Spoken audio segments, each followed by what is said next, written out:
Assalamu alaikum dear students, I am Dr. Ijaz Abbasi and you are watching MyScape Biology. Today we are going to study the mechanism of photosynthesis.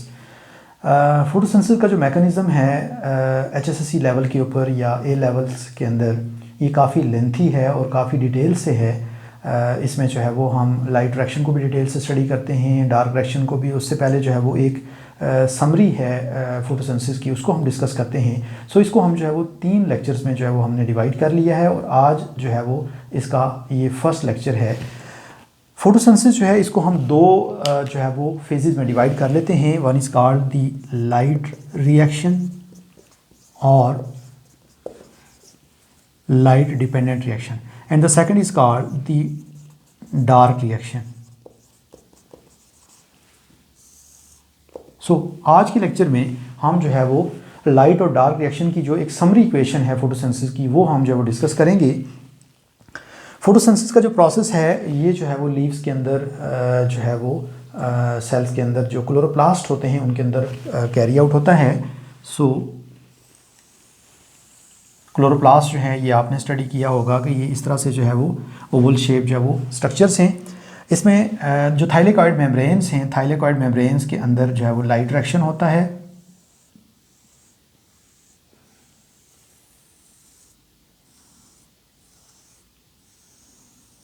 सो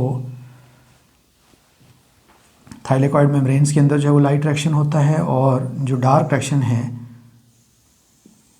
ये stroma के अंदर जो है वो carry out होता है। सो यहाँ पे फोटोसिस्टम्स मौजूद हैं थाइलेकॉइड मेम्ब्रेन के अंदर। फोटोसिस्टम 2 है, देन फोटोसिस्टम 1 है और उनके बीच में इलेक्ट्रॉन ट्रांसपोर्ट चेन जो है वो मौजूद है।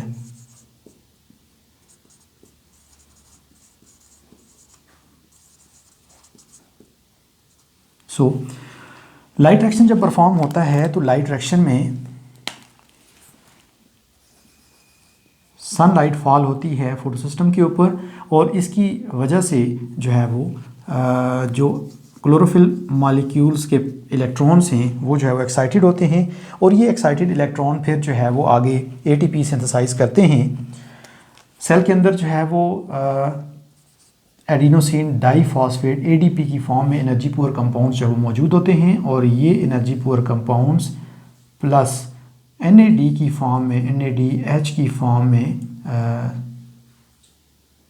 NADP की फॉर्म में जो है वो एनर्जी पुअर कंपाउंड्स भी मौजूद होते हैं। सो जो लाइट रिएक्शन का प्रोसेस है इसमें से जो एनर्जी रिलीज़ होती है ये एनर्जी जो है वो इन एनर्जी पुअर कंपाउंड्स को एनर्जी रिच फॉर्म में जो है वो कन्वर्ट कर देती है। ADP और PI जो है इनऑर्गेनिक फॉस्फेट, ये दोनों यहाँ से एनर्जी एब्जॉर्ब करके जो इलेक्ट्रॉन से एनर्जी आती है, सनलाइट फॉल होती है फोटोसिस्टम्स के ऊपर और जो क्लोरोफिल मॉलिक्यूल से एनर्जी रिच इलेक्ट्रॉन्स जो है वो एमिट होते हैं। तो ये जो इलेक्ट्रॉन्स हैं ये अपनी एनर्जी जो है फिर डोनेट करते हैं तो ADP और PI जो है ये ATP में कन्वर्ट हो जाते हैं। सो ये इस तरह से जो एनर्जी रिच कंपाउंड डेवलप हो जाते हैं। इसी तरह से जो है वो फिर ये होता है कि यहाँ पे जो है वो वाटर जो है वो ब्रेक होता है और वाटर से जो इलेक्ट्रॉन रिलीज़ होते हैं वो क्लोरोफिल जो मॉलिक्यूल्स हैं उनको जो है वो उनकी जो कमी है, उनका जो इलेक्ट्रॉन होल है उसको जो फिल करने में यूज़ हो जाते हैं।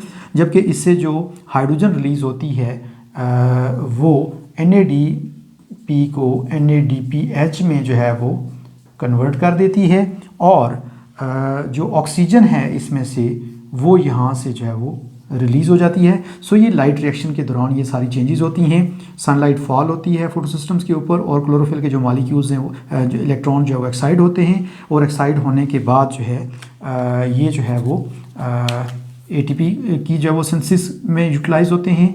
उसके बाद जो है वाटर की ब्रेकडाउन होती है जिसको फोटोलिसिस कहते हैं और उसके रिज़ल्ट में जो है वो ऑक्सीजन डायरेक्ट रिलीज़ हो जाती है बाहर, जबकि जो हाइड्रोजन है वो यूटिलाइज हो जाती है जो है वो NADPH की सिंथेसिस में। सो लाइट रिएक्शन के रिज़ल्ट में, लाइट रिएक्शन जो डे टाइम होता है और सनलाइट की मौजूदगी में, और इसके रिज़ल्ट में ATP और NADPH rich energy rich compound जो है वो सिंथेसाइज होते हैं। जबकि जो डार्क रिएक्शन है, डार्क रिएक्शन में कार्बन डाइऑक्साइड जो है वो यूटिलाइज होती है। RUBP रिब्यूलोज बिसफॉस्फेट ये एक 5 कार्बन कंपाउंड है जो कार्बन डाइऑक्साइड के साथ मिलता है, ये 5 कार्बन कंपाउंड और एक सिंगल कार्बन जो है वो कार्बन डाइऑक्साइड मॉलिक्यूल, ये दोनों मिलते हैं तो 6 कार्बन कंपाउंड बनता है। जबकि ये 6 कार्बन कंपाउंड अनस्टेबल होने की वजह से ये फ़ौरन से ब्रेक हो जाता है और ये 3 फास्फोग्लिसरेट में जो है वो कन्वर्ट हो जाता है।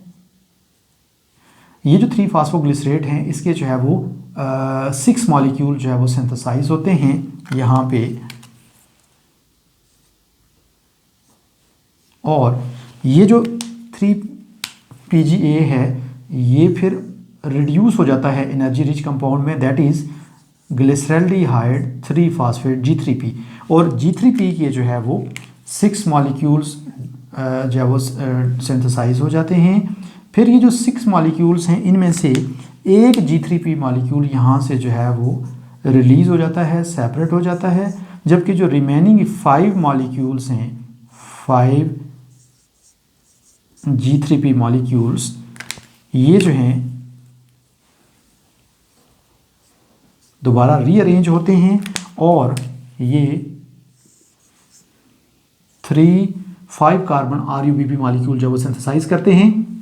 दोबारा से देखें, कार्बन डाइऑक्साइड का मॉलिक्यूल जो है ये RUBP एक 5 कार्बन कंपाउंड है, इसके साथ मिलके तो एक 6 कार्बन कंपाउंड बनाता है जो कि अनस्टेबल होने की वजह से ब्रेक हो जाता है और 3 कार्बन कंपाउंड में जो वो कन्वर्ट हो जाता है। सो इस तरह से जो है वो 6 3 कार्बन मॉलिक्यूल जो वो जनरेट होते हैं, दे आर 3PGA मॉलिक्यूल्स।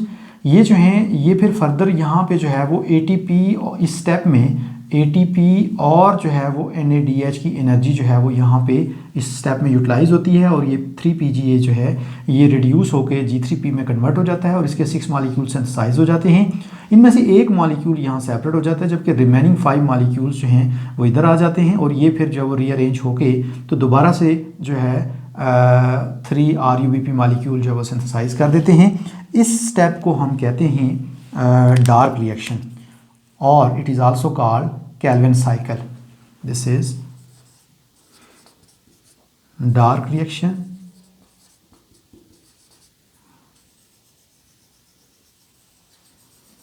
और कैल्विन साइकिल। जबकि ये जो प्रोसेस है इसको हम कहते हैं लाइट रिएक्शन। सो ये जो एनर्जी रिच कंपाउंड्स थे ये बेसिकली इस डार्क रिएक्शन के प्रोसेस में जो है वो अपनी एनर्जी डोनेट कर देते हैं और फिर वापस ये जो है वो एनर्जी पुअर में कन्वर्ट हो जाते हैं। सो ये जो G3P मॉलिक्यूल जो कि एक 3 कार्बन कंपाउंड है ये एक स्टेप में जो है वो रिलीज़ हुआ, और इस तरह के जब 2 3 कार्बन कंपाउंड यानी कि जब 2 साइकिल कंप्लीट होते हैं डार्क रिएक्शन के तो उसमें जो 2 G3P मॉलिक्यूल रिलीज़ होते हैं ये फिर जो है वो मिलके तो एक 6 कार्बन ग्लूकोज मॉलिक्यूल जो है वो सिंथेसाइज करते हैं, जो कि फिर आगे फर्दर सेल की एक्टिविटीज़ में जो है वो यूटिलाइज होता है। सो दोबारा से देख लें, लाइट रिएक्शन का जो प्रोसेस था उसके रिजल्ट में ATP और NADPH जो है वो सिंथेसाइज होते हैं। ये 2 एनर्जी रिच कंपाउंड अपनी एनर्जी जो है फिर जाके डार्क रिएक्शन में देते हैं जिससे कार्बन डाइऑक्साइड फिक्सेशन होती है और एक जो है वो G3P मॉलिक्यूल इसकी आउटपुट के तौर पे रिलीज़ हो जाता है, जबकि बाकी जो रिमेनिंग थे वो दोबारा RUBP जो है सिंथेसाइज करते हैं। बेसिकली ये जो है वो सनलाइट से एनर्जी जो है वो हार्वेस्ट करता है। ये प्रोसेस लाइट रिएक्शन जो है जो कि सनलाइट की मौजूदगी में जो कैरी आउट होता है, जबकि जो डार्क रिएक्शन है ये होता तो ये भी डे टाइम ही है, लेकिन इसको डार्क रिएक्शन इसलिए कहते हैं क्योंकि इसको लाइट रिक्वायर नहीं होती। इसको क्या रिक्वायर होता है, इसको लाइट रिएक्शन की प्रोडक्ट्स जो है वो रिक्वायर होती हैं ATP और NADPH। सो जब NADPH और ATP जो है वो मौजूद होते हैं तब ये परफॉर्म होता है और ये कार्बन डाइऑक्साइड को फिक्स करके तो G3P जो है वो बनाता है जिससे ग्लूकोज बनता है। सो बेसिकली इस पूरी जो है वो फोटोसिंथेसिस के प्रोसेस में ये जो है ATP और NADPH ये इधर से एनर्जी पुअर के कंपाउंड की फॉर्म में आते हैं और इधर से एनर्जी जो वो एब्जॉर्ब करके ये एनर्जी रिच कंपाउंड में कन्वर्ट होते हैं और फिर ये एनर्जी डिलीवर करते हैं डार्क रिएक्शन में कार्बन डाइऑक्साइड की फिक्सेशन के लिए। सो ये बार बार जो है वो अपनी एनर्जी इधर से लेके इधर डिलीवर करते हैं और फिर वापस एनर्जी पुअर की फॉर्म में दोबारा आ जाते हैं। सो ये इस तरह से जो है वो एक साइक्लिक वे में जो है वो एक्ट करते रहते हैं, जबकि कार्बन डाइऑक्साइड जो फिक्स होकर तो G3P बनता है और उससे जो है वो ग्लूकोज सिंथेसाइज होता है। सो ये है एक ओवरऑल समरी इक्वेशन फोटोसिंथेसिस के प्रोसेस की। आई होप सो कि आप लोगों को जो है ये प्रोसेस जो है क्लियर हो गया होगा।